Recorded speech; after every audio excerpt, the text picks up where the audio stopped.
صل على سيدنا ومولانا محمد وعلى بسم اللہ الرحمن الرحیم۔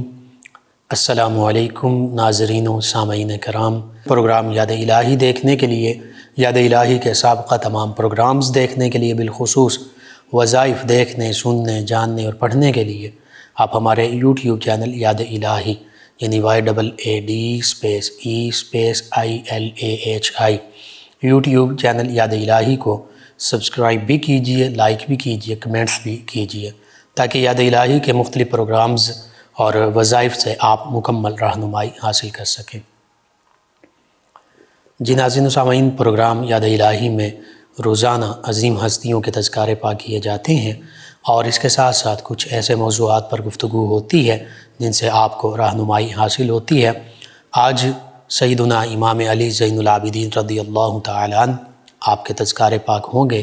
اس سے پہلے کتاب الشفا سے آج کا خاص وظیفہ سورۃ العصر کی خاصیت۔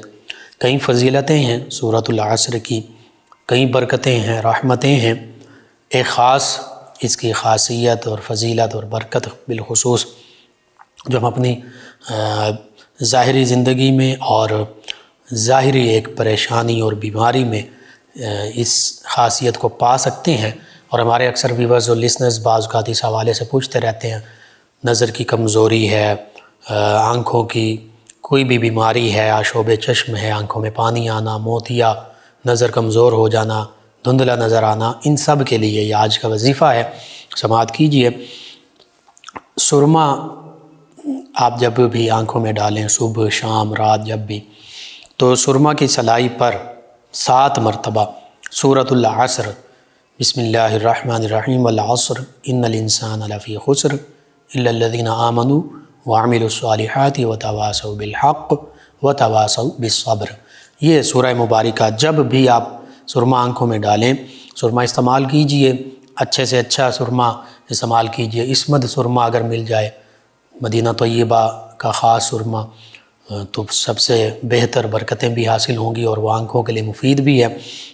بہرحال اسمد سرما ہو یا عام کوئی بھی سرما ہو، تو اس کی سلائی پر 7 بار سورۃ العصر پڑھ کر دم کریں، پھونک مار دیں اور آنکھوں میں وہ سرما لگائیں۔ انشاءاللہ 7 مرتبہ سورۃ العصر پڑھ کر دم کرنے سے اول آخر تا عدد میں درود پاک پڑھ لیں۔ آنکھوں میں جب وہ سلائی لگائیں گے، سرما لگائیں گے، تو آنکھوں میں سرما لگانے سے آنکھوں کی تمام بیماریاں ختم ہو جائیں گی انشاءاللہ۔ تو یہ آپ کو ضرورت ہے، ضرور اپنے معمول میں شامل کیجئے اور عادت و وظائف میں شامل کیجئے، یہ روحانی علاج کیجئے۔ اپنے اعزاء، اقرباء، رشتہ دار، دوست، احباب، پڑوسی، محلہ دار، امت مسلمہ تک پہنچائیے۔ میرے، آپ کے، ہمارے بتانے سے ہمارے کسی بھی مسلمان بھائی، مسلمان بہن، مسلمان فرد کا فائدہ ہوتا ہے، تو انشاءاللہ یہ ہمارے لیے بھی دین و دنیا آخرت میں بھلائی، فائدہ، نجات اور شفا کا باعث ہوگا۔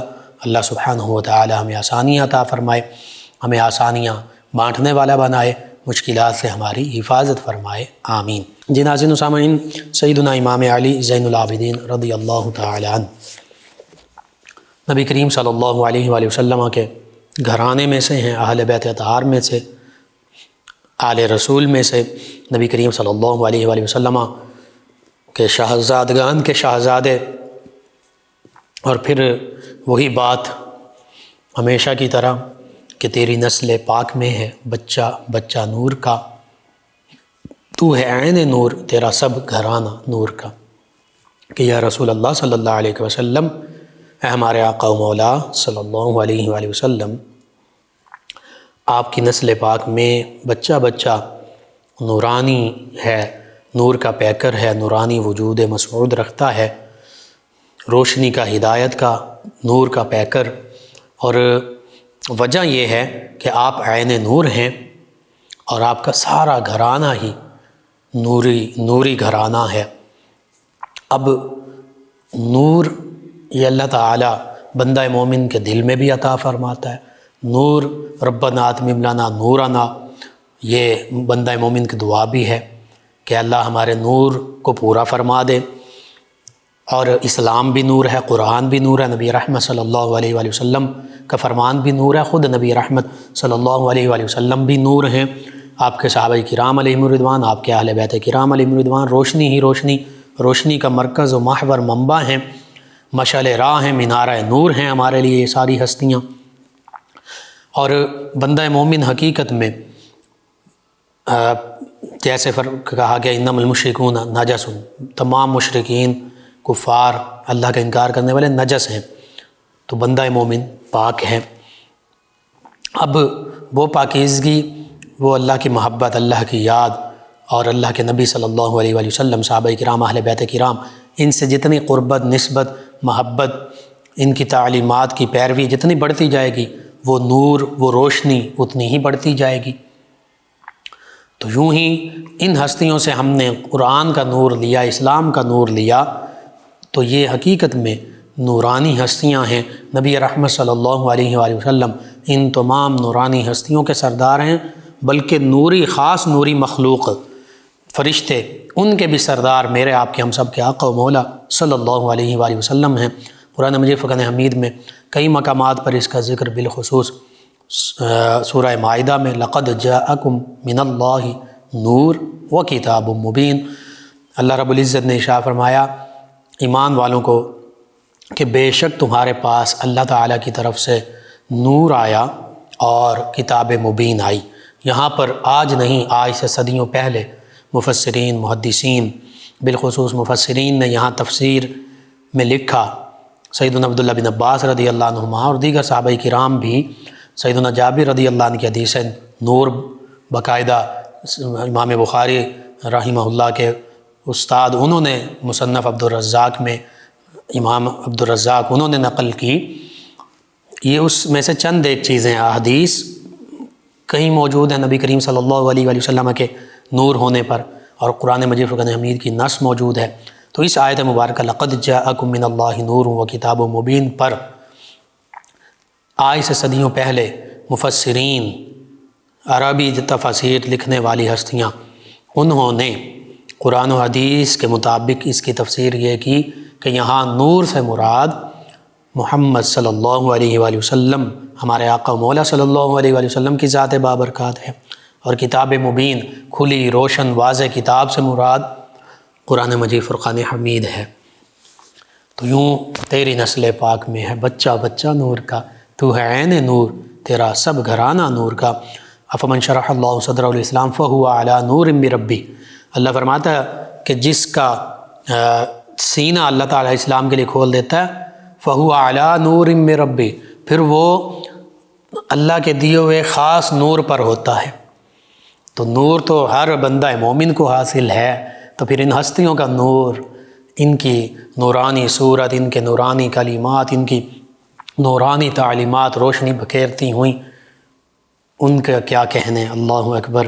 حقیقت یہ ہے نبی رحمت صلی اللہ علیہ وآلہ وسلم سید البشر بھی ہیں، تمام انسانوں کے بھی سردار ہیں، حتیٰ کہ تمام انبیاء و مرسلین علیہم الصلاۃ و تسلیم کے بھی سردار ہیں، اور تمام نورانیوں کے بھی سردار ہیں، نوری مخلوق کے بھی سردار ہیں۔ نوری مخلوق خاص جو ہے وہ فرشتے ہیں۔ تو یہ نور ہونا معاذ اللہ ثم معاذ اللہ کوئی شرک، بدعت یا کوئی ایسا معاملہ نہیں۔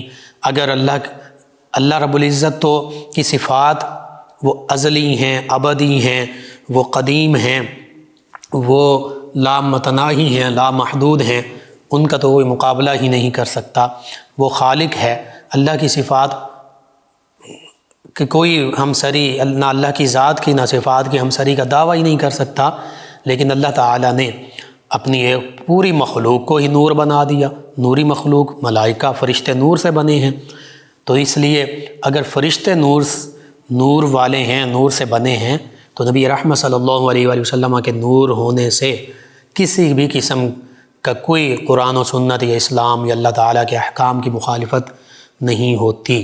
اللہ کے حبیب صلی اللہ علیہ وآلہ وسلم ان نوریوں کے بھی، یعنی تمام ملائکہ کے بھی سردار ہیں، ان کے سرداروں کے، سیدنا جبریل امین علیہ السلام کے بھی سردار ہیں۔ تو اس لیے بعض اوقات اس طرح کی باتیں کر دی جاتی ہیں، معاذ اللہ ثم معاذ اللہ، ایسا کوئی معاملہ نہیں ہے۔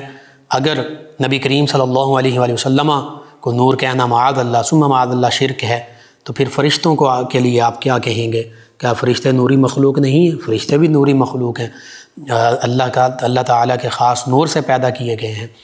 تو اس لیے فرق صرف اتنا ہے، نبی کریم صلی اللہ علیہ وآلہ وسلم نور بھی ہیں لیکن عام نور نہیں، تمام نوریوں کے سردار، بشر بھی ہیں لیکن عام بشر نہیں، معاذ اللہ ثم معاذ اللہ ہماری طرح نہیں، بلکہ سید البشر، تمام انسانوں کے سردار، حتیٰ کہ تمام انبیاء و مرسلین علیہم الصلاۃ و تسلیم کے آپ سردار ہیں۔ تو اس لیے تیری نسل پاک میں ہے بچہ بچہ نور کا، تو ہے عین نور، تیرا سب گھرانہ نور کا۔ نبی رحمت صلی اللہ علیہ وآلہ وسلم کا یہ نورانی گھرانہ، اور پھر اس گھرانے کی اہل بیت اطہار علیہم رضوان کی شان، جس میں امہات المومنین رضی اللہ عنہن بھی شامل ہیں، نبی کریم صلی اللہ علیہ وآلہ وسلم کے قرابت دار بھی شامل ہیں، صحابہ کرام بالخصوص وہ جو قریشی ہیں، ہاشمی ہیں، مکہ المکرمہ سے، وہ بھی شامل ہیں۔ پھر نبی کریم صلی اللہ علیہ وآلہ وسلم کے بالخصوص تینوں شہزادے، چاروں شہزادیاں، ان کی اولادیں، یہ سبھی نبی کریم صلی اللہ علیہ وآلہ وسلم کا گھرانہ ہے۔ اسی گھرانے کی عظمت، رفعت اور شان کے تذکرے سورہ احزاب میں بھی ہیں، جن میں امہات المومنین رضی اللہ عنہن کی شانیں تو براہ راست انہی کی بیان کی جا رہی ہیں، اور ان اہل بیت اطہار میں نبی کریم صلی اللہ علیہ وآلہ وسلم کے گھرانے میں جہاں امہات المومنین رضی اللہ عنہن خاص طور پر وہ بھی شامل ہیں، وہاں نبی کریم صلی اللہ علیہ وآلہ وسلم کے شہزادے، شہزادیاں، نواسے، نواسیاں، اور پھر ان کی اولاد، یہ سبھی نبی کریم صلی اللہ علیہ وآلہ وسلم کی آل پاک ہیں۔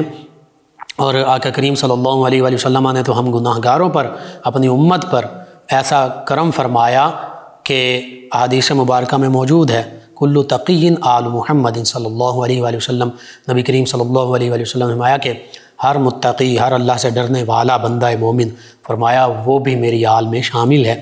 سیدنا سلمان رضی اللہ عنہ کے لیے فرمایا سلمان منا اہل البیت، سلمان میرے اہل بیت میں سے ہیں۔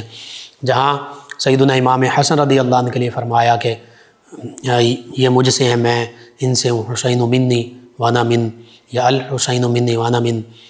اسی طرح سیدنا علی المرتضیٰ کرم اللہ وجہ کریم کے لیے فرمایا، اسی طرح اپنے چچا جان سیدنا عباس رضی اللہ عنہ کے لیے فرمایا، اسی طرح جلیبیب ایک صحابی ہیں، ان کی شہادت ہوئی تو غالباً 2 مرتبہ ان کے لیے فرمایا کہ جلیبیب منی وانا من، جلیبیب مجھ سے ہیں، میں ان سے ہوں، جلیبیب منی وانا من۔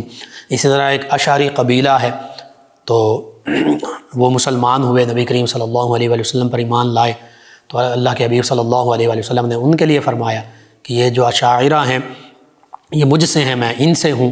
تو یوں نبی کریم صلی اللہ علیہ وآلہ وسلم نے تو سب کو اپنا فرمایا ہے، ہاں ان لوگوں کے لیے فرمایا کئی وعیدیں کہ دھوکہ دینے والا، بڑوں کی عزت نہ کرنے والا، چھوٹوں پر رحم نہ کرنے والا، اسی طرح اور ملاوٹ کرنے والا، اور بھی بیماریوں اور گناہوں، روحانی بیماریوں اور گناہوں پر اصرار، یعنی ہمیشہ اس کو کرنے والے اور توبہ نہ کرنے والے، ان کے لیے فرمایا کہ لیس منا، کہیں فرمایا لیس منا، کہیں فرمایا لیس منی، فلاں کام کرنے والا مجھ سے نہیں ہے، فلاں کام کرنے والا ہم میں سے نہیں ہے، یعنی پھر اس کا ہمارے ساتھ کسی قسم کا کوئی تعلق نہیں، نہ مسلمانوں کے ساتھ، نہ اہل بیت کرام کے ساتھ، نہ صحابہ کرام کے ساتھ، نہ ہی نبی کریم صلی اللہ علیہ وآلہ وسلم کے ساتھ۔ تو آقا کریم صلی اللہ علیہ وآلہ وسلم تو اپنے امتیوں کے لیے بھی فرما رہے ہیں کہ یہ مجھ سے ہیں، اللہ اکبر، یہ اللہ کے حبیب صلی اللہ علیہ وآلہ وسلم کی رحمت للعالمین اور بالخصوص بالمؤمنین رؤوف الرحیم کی شان۔ بہرحال سیدنا امام علی زین العابدین رضی اللہ عنہ اسی خانوادے میں سے ایک عظیم ہستی، آپ کے اسم گرامی علی ہے، اپنے دادا جان سیدنا علی المرتضیٰ کرم اللہ وجہہ الکریم، انہی کی نسبت سے کنیت آپ کی ابو الحسن ہے، اور ابو الحسن اب یہ سیدنا علی المرتضیٰ کرم اللہ وجہ الکریم کی بھی کنیت ہے، اپنے بڑے شہزادے سیدنا امام حسن رضی اللہ عنہ کی وجہ سے۔ اور پھر آپ کے القابات میں سے زین العابدین، سید الساجدین، امام سجاد، یہ آپ کے مشہور القابات ہیں۔ آپ قریشی ہیں، ہاشمی ہیں، نبی کریم صلی اللہ علیہ وآلہ وسلم کے اولاد پاک میں سے ہیں، اور زین العابدین یہ لقب اس وجہ سے آپ کو لوگوں نے، اور غیب سے آپ کے لیے یہ لقب آپ کے لیے آیا، وہ یہ کہ جب آپ اللہ تعالیٰ کی عبادت کرتے تو اللہ کی بارگاہ میں لمبا قیام کرتے، لمبا رکوع، لمبے سجدے، تنہائی میں روتے گر گڑا کر ایک موقع پر آپ یوں ہی عبادت کر رہے ہیں تو شیطان جو ہے ایک بڑے اژدہے کی شکل میں آتا ہے اور آ کر آپ کے پاؤں کے انگوٹھے کو اپنے منہ میں دبوچ لیتا ہے، اور مقصد یہ ہے کہ یہ نماز چھوڑ دیں۔ آپ رضی اللہ عنہ نماز میں اسی طرح منہمک رہتے ہیں، اللہ کی بارگاہ میں سجدہ ریز ہوتے ہیں، تو اس دوران اللہ تعالیٰ کی طرف سے غیب سے یہ عاطف غیبی سے آواز آتی ہے، انت زین العابدین، انت زین العابدین، کہ آپ تو عبادت گزاروں کی بھی زینت ہیں، کہ اللہ کی بارگاہ میں یوں آپ عبادت کرتے ہیں۔ اور آپ کو بھی پتہ چل گیا کہ یہ شیطان ہے، تو آپ نے بعد میں غالباً لا حول بھی پڑھا، وہ شیطان دفع ہو گیا۔ تو یوں یہ ایک بالخصوص یہ واقعہ، اس کے علاوہ بھی آپ سینکڑوں ہزاروں نوافل پڑھا کرتے، راتوں کو اٹھ کر اللہ کی بارگاہ میں سجدہ ریزی کرتے، تو اسی وجہ سے سجاد کا معنی یہی ہے بہت زیادہ سجدہ ریز ہونے والی ہستی، بہت زیادہ اللہ کی بارگاہ میں سجدہ کرنے والے۔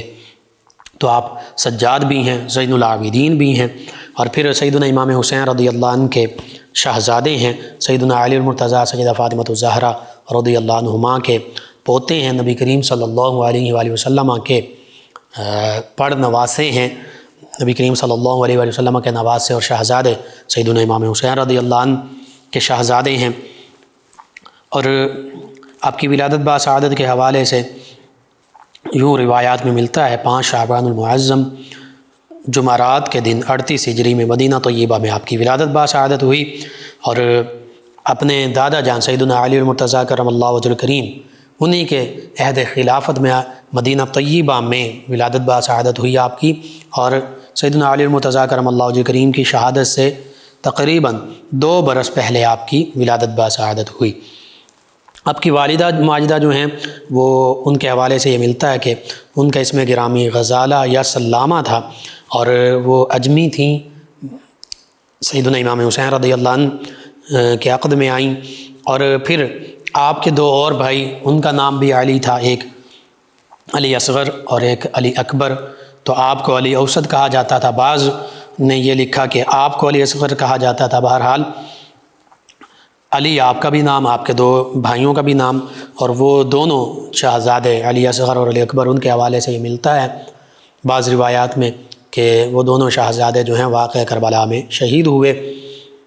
آپ بھی بالکل بچپن میں سیدنا علی المرتضیٰ کرم اللہ وجہ الکریم کی توجہات وہ بھی آپ کو حاصل رہیں، پھر آپ کے والد گرامی ان کی شہادت کے بعد اور تایا جان، ان سے آپ نے تعلیم و تربیت اور پرورش پائی، اپنی والدہ ماجدہ، پھر آپ کے تایا جان چچا جان سیدنا امام حسن رضی اللہ عنہ، ان کی شہادت 49 یا 50 ہجری میں جب ہوئی، تو پھر اب بالخصوص والد گرامی کی مکمل طور پر سرپرستی میں آ گئے۔ تو اب 61 ہجری میں جب واقعہ کربلا رونما ہوتا ہے تو آپ بھی میدان کربلا میں موجود ہوتے ہیں۔ آپ کے حوالے سے یہ ملتا ہے کہ آپ کے 10 صاحبزادے تھے، 4 صاحبزادیاں تھیں۔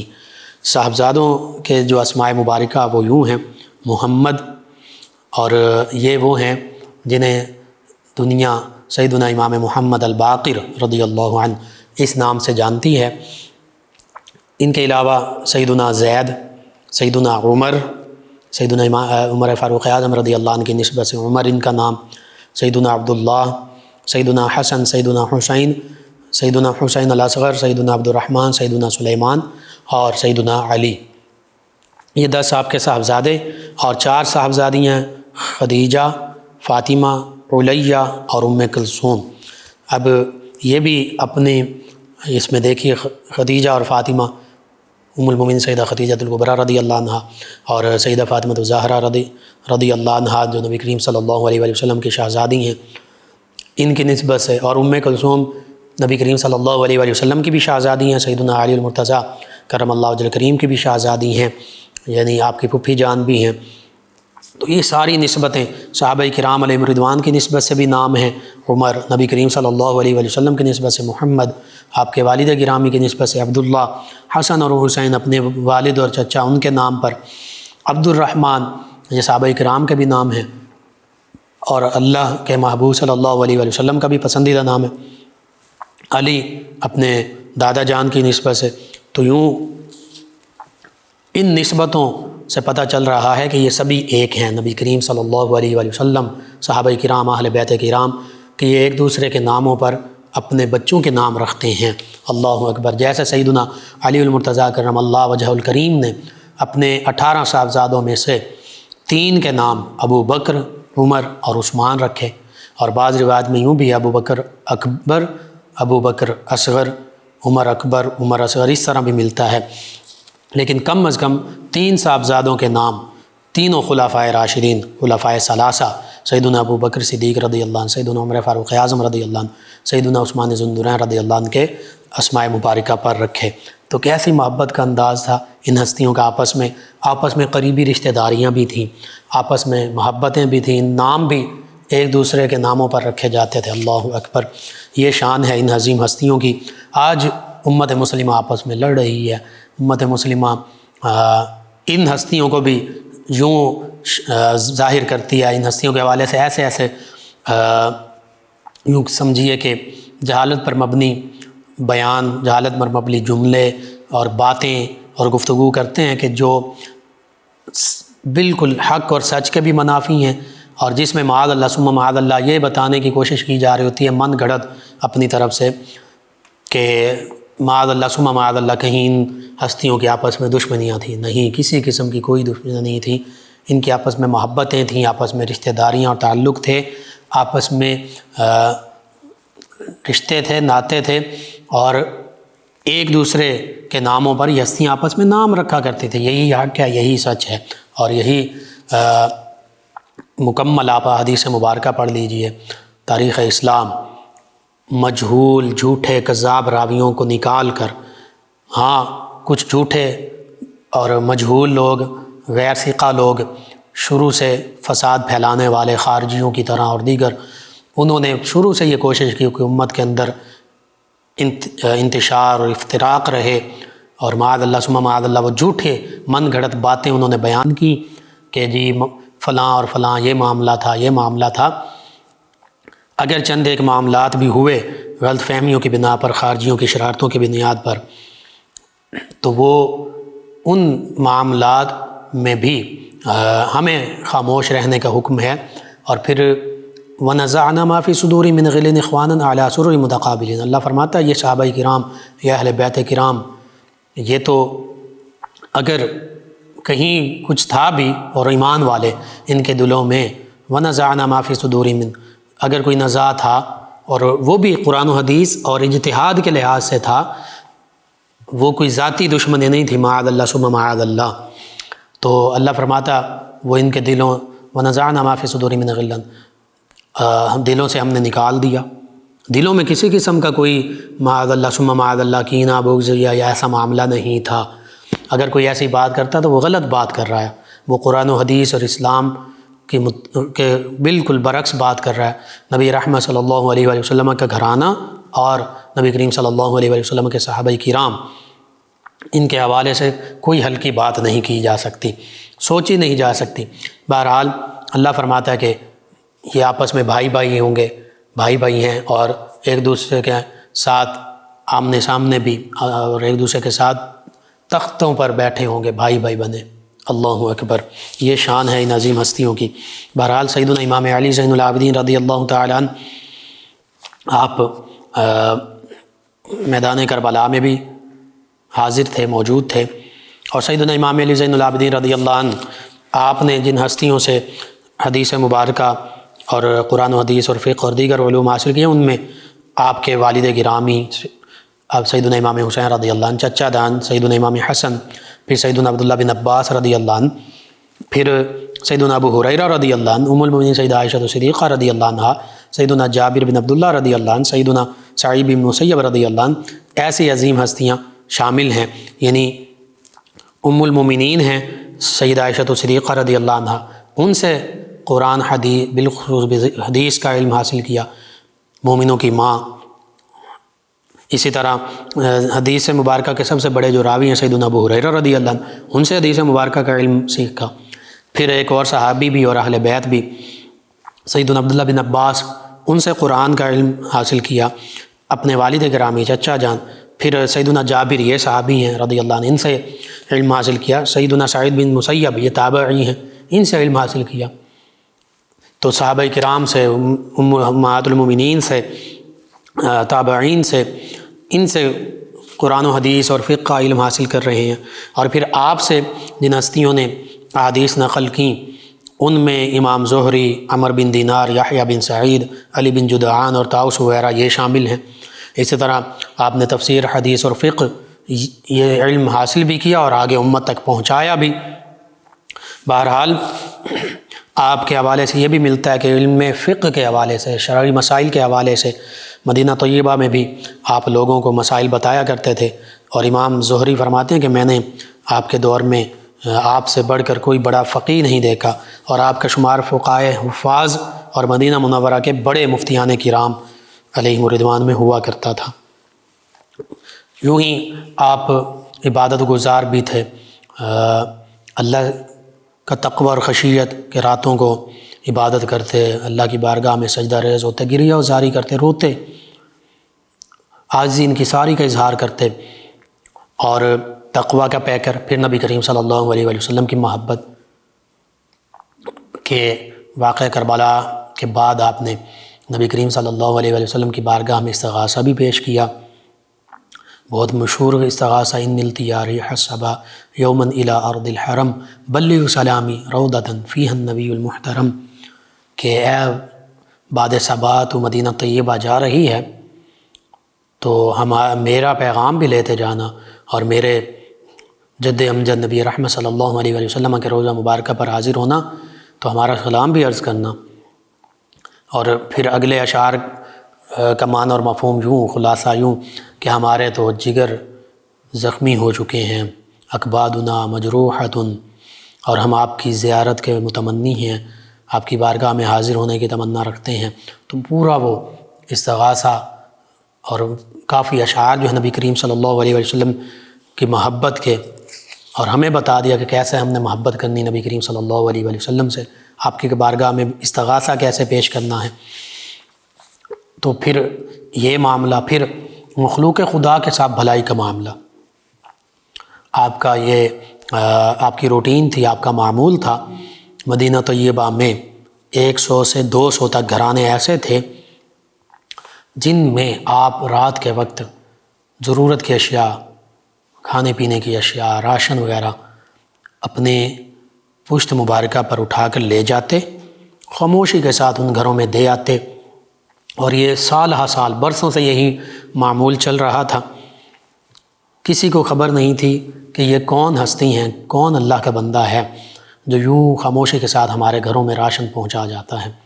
یہ اصل میں اللہ کے راستے میں خرچ کرنے کا طریقہ ہمیں آپ بتا رہے ہیں، اور حدیث مبارکہ کے مطابق کہ اللہ کے راستے میں یوں دو، ایک ہاتھ سے دو کہ دوسرے ہاتھ کو بھی پتہ نہ چلے۔ اعلانیہ بھی دے سکتے ہیں، ریاکاری کی نیت نہ ہو، یہ نیت ہو کہ میں دوں گا تو لوگوں کو ترغیب ہوگی، وہ بھی اللہ کے راستے میں خرچ کریں گے، اس نیت سے آپ اعلانیہ بھی دیں، اعلانیہ بھی منع نہیں ہے، لیکن ریاکاری کی نیت نہ ہو کہ لوگ مجھے کہیں بڑا سخی ہے اور لوگوں پر احسان نہ جتلائیں۔ وَلَا تُبْطِلُوا صَدَقَاتِكُمْ بِالْمَنِّ وَالْأَذَىٰ، اللہ فرماتا ہے اپنے صدقات کو اللہ کے راستے میں خرچ کرنے کو احسان جتلا کر اور تکلیف دے کر باطل مت کرو، کہ میں نے تمہیں اتنا دیا، تم پر اتنا احسان کیا، یہ خرچ کیا، وہ کیا، صدقہ دیا، خیرات دی، تمہاری ہیلپ کی، تو احسان نہ جتلائیں اور تکلیف نہ دیں۔ اب تکلیف دینا آج کے ماحول میں یہ ہو سکتا ہے کہ ایسے بھی معاملے ہوئے 50، 100، 500 روپیہ، اور اس چیزوں کے حوالے سے بھی ہم نے دیکھی ہیں ایسے ہی سوشل میڈیا پہ چیزیں کہ 150 روپے کی، 200 کی کوئی چیز دے رہے ہیں تو ساتھ فوٹو سیشنز ہو رہے ہیں، یا 1000، 5000 کی بھی دے دی تو پھر بھی فوٹو سیشنز ہو رہے ہیں، بلا وجہ ہو رہے ہیں، کوئی مقصد نہیں، صرف اس لیے کہ لوگوں کو پتہ چلے کہ دیکھو میں نے بڑا کام کیا ہے۔ ہاں، اگر آپ واقعتاً اللہ کی رضا کے لیے خرچ کر رہے ہیں، ایک آدھ کہیں تصویر کھنچوا لیں، دور سے تھوڑی کھنچوا لیں، یا صرف وہ راشن کی کھینچ لیں چیزوں کی کہ یہ ہم اللہ کے راستے میں دینے لگے ہیں، تاکہ دیگر لوگ بھی کریں۔ ان لوگوں کی عزت نفس مجروح نہ کریں جو مستحق ہیں۔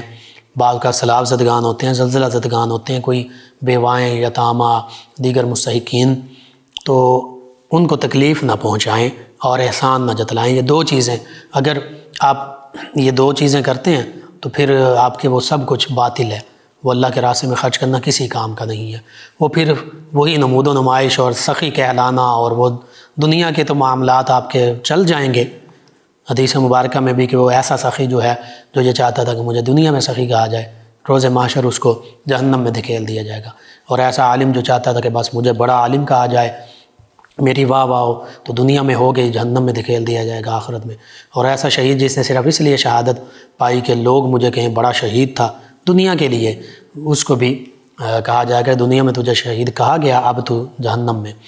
تو یہ اگر صرف دنیا کے لیے اور ریاکاری کے لیے لوگوں کے لیے ہے تمام معاملات کوئی بھی، تو وہ دینی معاملہ بھی دنیا داری بن جاتا ہے۔ شرک خفی اس کو فرمایا گیا کہ یہ بھی شرک ہے، اور کہ اللہ کی راہ میں آپ خرچ کر رہے تھے، لوگوں کو آپ نے شریک کر دیا، لوگوں کو دکھانے کے لیے کر لیا کام، تو بہرحال ایسی چیز پھر باطل ہو جاتی ہے، عبادات بھی، صدقات و خیرات بھی، معاملات بھی، سب کچھ۔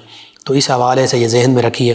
سیدنا امام علی زین العابدین رضی اللہ عنہ، آپ کا یہ مبارک عمل ہمارے لیے مشعل راہ ہے۔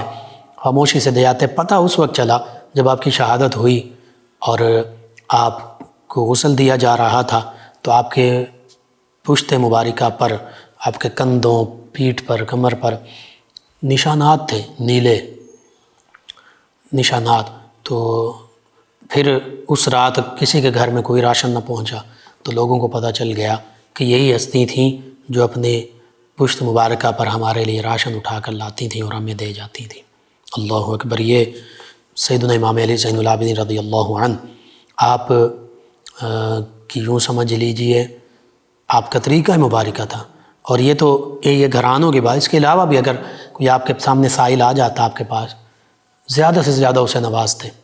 تو آج ضرورت اس امر کی ہے، بالخصوص جو ہمارے سب سے قریبی رشتہ دار ہیں اور مستحق ہیں، بہن بھائی ہیں، بھتیجے بھانجے ہیں، اس کے علاوہ کوئی اور رشتہ دار ہیں، چاچو، ماموں، پھوپھی، خالہ، خالو، جو بھی، سب سے پہلے قریبی، والدین اور اولاد کے علاوہ، ان کے تو ذمہ داری ہی ہے ہم پر۔ تو اگر وہ مستحق ہیں قریبی رشتہ دار، تو ان کو زکوٰۃ بھی دیجیے، صدقہ خیرات بھی دیجیے، بتانے کی بھی ضرورت نہیں ہے۔ زکوٰۃ میں ان کو مالک بنانا، یعنی ان کو مکمل ان کا اختیار دے دینا، صدقات بھی دے دیجیے،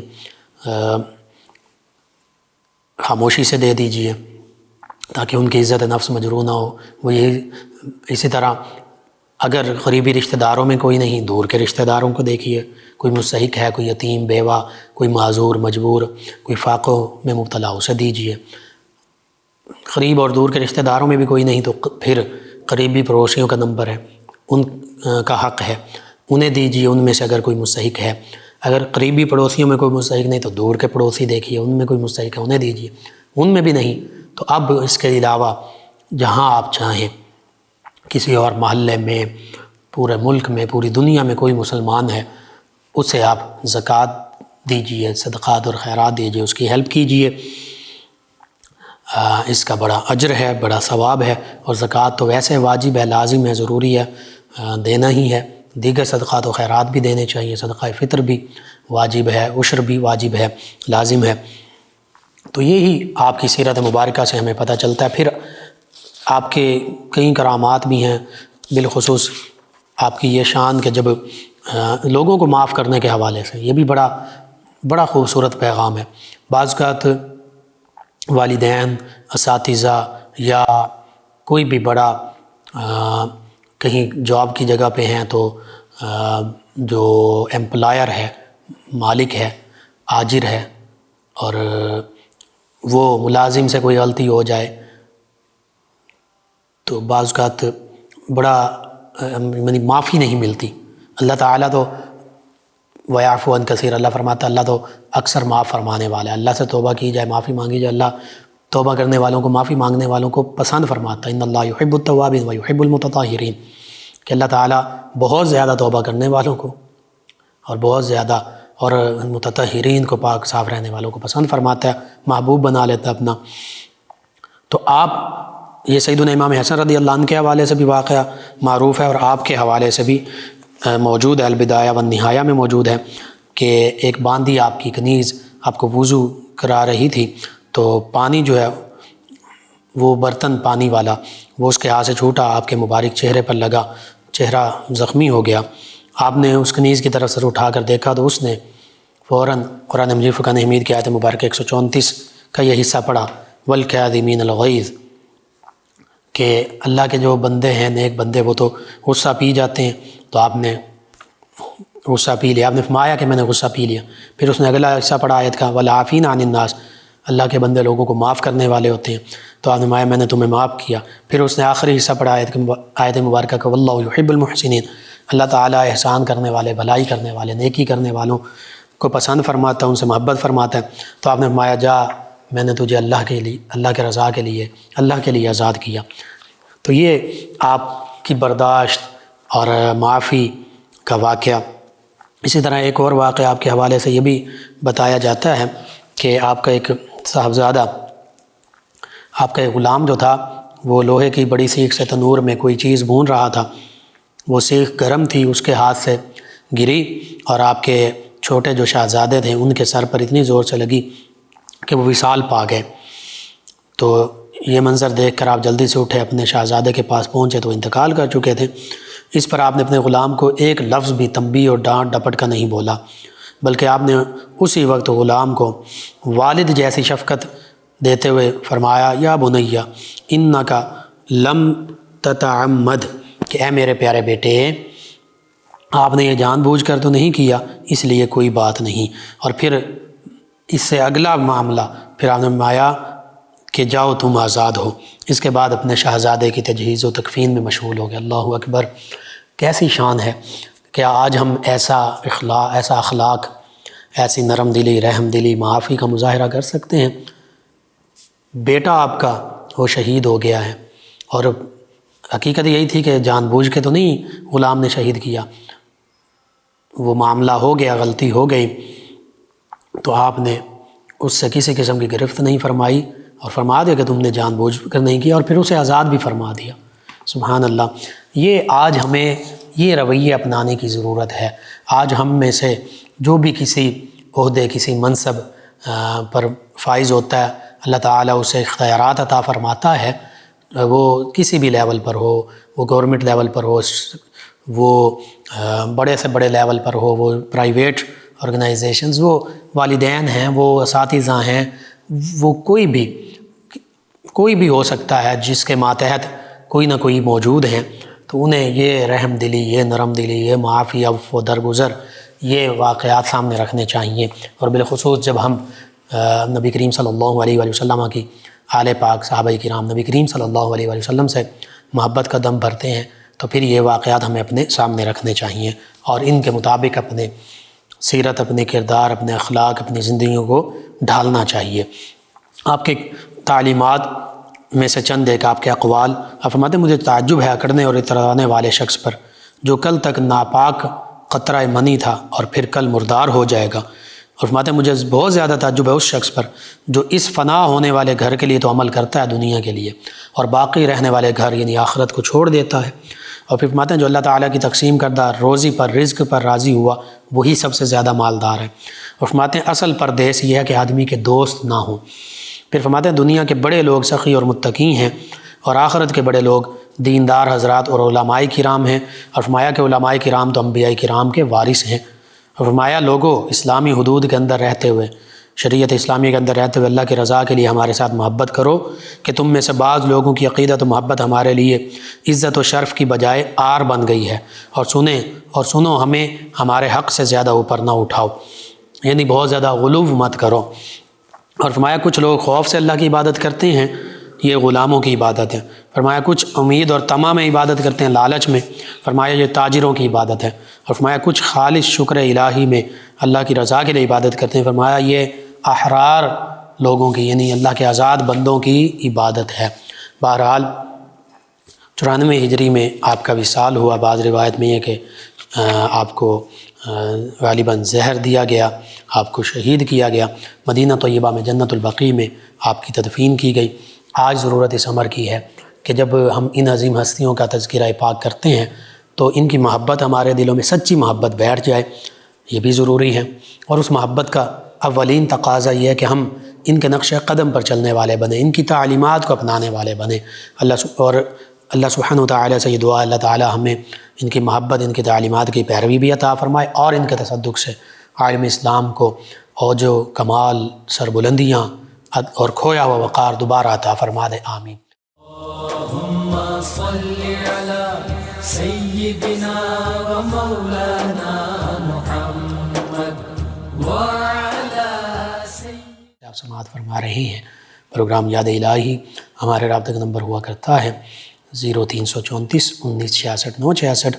ناظرین و سامعین، اس دوران ہمیں جوائن کیا ہے فیصل آباد سے عامر سہیل صاحب ہیں۔ کہتے ہیں کہ ایک آدمی نے اپنی بیوی کو طلاق دینے کی نیت سے کاغذات بنوائے اور سب پر سائن وغیرہ کر دیے اور ایک طلاق کا نوٹس بھجوا دیا ہے۔ اب وہ صلح کرنا چاہتے ہیں میاں بیوی، تو کیا ہو سکتی ہے؟ جی میں عرض کرتا ہوں، طلاق کے کاغذات بنوائے تھے، طلاق 3 نہیں دی تھیں۔ طلاق آپ کے کہنے کے مطابق جو صورتحال بتائیے اسی کے مطابق جواب ہے کہ ایک طلاق کا نوٹس بھجوایا تو ایک طلاق ہوئی، بالکل وہ رجوع کر سکتے ہیں میاں بیوی دونوں۔ اور اگر 3 طلاقیں بھجوا دی ہیں ایک ہی دفعہ میں کہ 3 طلاقیں ہیں تمہیں، یا طلاق طلاق طلاق، تو پھر رجوع نہیں کیا جا سکتا۔ واقعتاً ایک ہی طلاق دی ہے، ایک ہی طلاق کا نوٹس بھیجا تو پھر رجوع کیا جا سکتا ہے۔ نادیہ صاحبہ کہتی ہیں السلام علیکم، کیسے ہیں آپ؟ جی وعلیکم السلام، الحمدللہ۔ کہتی ہیں نائس شو، بہت اچھی باتیں، بہت کچھ سیکھنے کو مل رہا ہے۔ جی شکریہ آپ کا، آپ پروگرام یاد الہی سماعت کرتی ہیں۔ محمد ریاض صاحب فیصل آباد سے کہتے ہیں مفتی صاحب کو سلام۔ جی وعلیکم السلام۔ کہتے ہیں پروگرام بہت اچھا ہے، پیٹ میں جلن اور درد رہتا ہے، وظیفہ بتا دیں۔ ایک تو کھانے پینے کا معمول اچھا کیجئے خوراک میں، دوسرا یہ ہے کھانے سے پہلے سورۃ القریش پڑھیے کم از کم 3 مرتبہ، اور کھانے کے بعد یا عظیمو یا عظیمو یہ 7 مرتبہ پڑھیے۔ اول آخر تا کے بعد میں درود پاک پڑھیے، 3 مرتبہ کم از کم پڑھ لیجئے، انشاءاللہ اللہ تعالیٰ بہتری فرما دے گا۔ باقی خوراک جو ہے اس کو بہتر کیا جائے، ایسی خوراک کھائی جائے کہ جو زود ہضم ہو، تیزابیت والی نہ ہو۔ ان کے علاوہ ہمیں جوائن کیا ہمارے ایک لسنر ہیں افضل بیگ صاحب گٹی سے، کہتے ہیں ہم نے گھر لیا تھا اور پیسے سارے ادا کر دیے ہیں، اور جن سے گھر لیا وہ رجسٹری نہیں کروا کے دے رہے، کوئی وظیفہ بتا دیں، بہت پریشان ہیں ہم۔ جی میں وظیفہ بھی عرض کرتا ہوں، اس کا ایک طریقہ یہ بھی ہے کہ ان کے کوئی بڑے بزرگ ہیں یا اس محلے میں بزرگ جو ہیں یا جو گواہان وغیرہ تھے، اسی لیے قرآن مجید فرقان حمید میں یہ سورہ بقرہ کا 2nd لاسٹ رکوع مکمل تفصیل کے ساتھ اسی بات پر موجود ہے کہ جب بھی آپس میں کوئی لین دین کرو، کوئی معاہدہ کرو، کوئی بھی کاروبار، کوئی بھی لین دین، کوئی معاملہ کرو تو اسے لازمی لکھ لیا کرو۔ پوری تفصیل موجود ہے کیسے لکھنا ہے سارا کچھ۔ وَلْيَكْتُبْ بَيْنَكُمْ كَاتِبٌ بِالْعَدْلِ کہ اپنے درمیان وہ جو لین دین اور جو معاملہ کر رہے ہو کسی عدل کے ساتھ، انصاف کے ساتھ کاتب کے ذریعے لکھوا لیا کرو۔ تو پہلی بات تو یہ ہے، آج حتیٰ کہ رشتہ داروں میں بھی معاملہ ہو تو لکھوا لینا چاہیے، اللہ کا حکم ہے اور اسی میں بہتری ہوتی ہے۔ جب ہم اس طرح کی لاپرواہی کرتے ہیں تو پھر اس طرح کے جو آپ نے معاملہ لکھا یا اور معاملات، ان میں پھر ہمیں ان کا سامنا کرنا پڑتا ہے۔ بہرحال کوئی گواہان ہیں یا بزرگ یا اس محلے کے لوگ بزرگ موجود ہیں، ان کے ذریعے انہیں کہیں، یہ ظاہری معاملہ بھی کیجئے۔ دوسرا، آپ درود تنجینا کم از کم 1000 مرتبہ سبھی گھر والے اسی نیت سے پڑھیں، اللہ کے حبیب صلی اللہ علیہ وآلہ وسلم کے وسیلے سے دعا مانگیں، اور اس کے علاوہ بھی درود پاک بھی کثرت سے پڑھتے رہیں، یا مالک الملکی یا مالک الملکی یہ بھی کثرت سے پڑھتے رہیں، انشاءاللہ اللہ تعالی بہتری فرما دے گا، آپ کی رجسٹری کا معاملہ حل ہو جائے گا۔ محمد امین صاحب فیصل آباد سے کہتے ہیں السلام علیکم، کیا حال ہیں سر؟ جی وعلیکم السلام، الحمدللہ۔ کہتے ہیں میری عمر 49 سال ہے اور ڈبل مائنڈڈ ہوں، بھولنے کی عادت ہے، وظیفہ بتا دیں۔ جی میں عرض کرتا ہوں، آپ باوضو رہا کیجئے، درود پاک کی کثرت کیجئے، سورہ یاسین اور دیگر قرآن پاک کی تلاوت کبھی معمول بنائیے، اور بالخصوص درود پاک یہ بھولنے کے حوالے سے اس کی کثرت کریں، اور یا قویو ہر فرض نماز کے بعد دائیں جانب اپنا دایاں ہاتھ رکھ کر 11 مرتبہ یا قویو پڑھا کریں۔ انشاءاللہ اللہ تعالیٰ ذہنی طاقت عطا فرما دے گا۔ باقی ظاہری طور پر بادام وغیرہ کھائے جا سکتے ہیں، اخروٹ کھائے جا سکتے ہیں، دیگر کچھ حافظے کی دیسی یا ہومیوپیتھک کچھ ہوتی ہیں میڈیسن، وہ استعمال کی جا سکتی ہیں، علاج بالغذا کی جا سکتی ہے، اور اللہ کو یاد کیجئے، انشاءاللہ اللہ تعالیٰ بہتری فرما دے گا۔ یا خبیرو یہ کثرت سے پڑھ سکتے ہیں تو آپ کا جو حافظے کا معاملہ وہ بہتر ہو جائے گا۔ یا علیمو پڑھ سکتے ہیں، یا خبیرو پڑھ سکتے ہیں۔ ان کے علاوہ ایک اور لسنر ہیں ثنا صاحبہ، کہتی ہیں السلام بھائی۔ جی وعلیکم السلام۔ کہتے ہیں میرے بیٹے کا نام فہم یا فہیم ہے، اس کا مطلب بتا دیں۔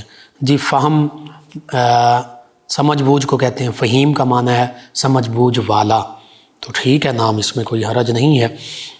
عثمان ظفر صاحب ہیں، کہتے ہیں انکل جی صدا سلامت رہیں۔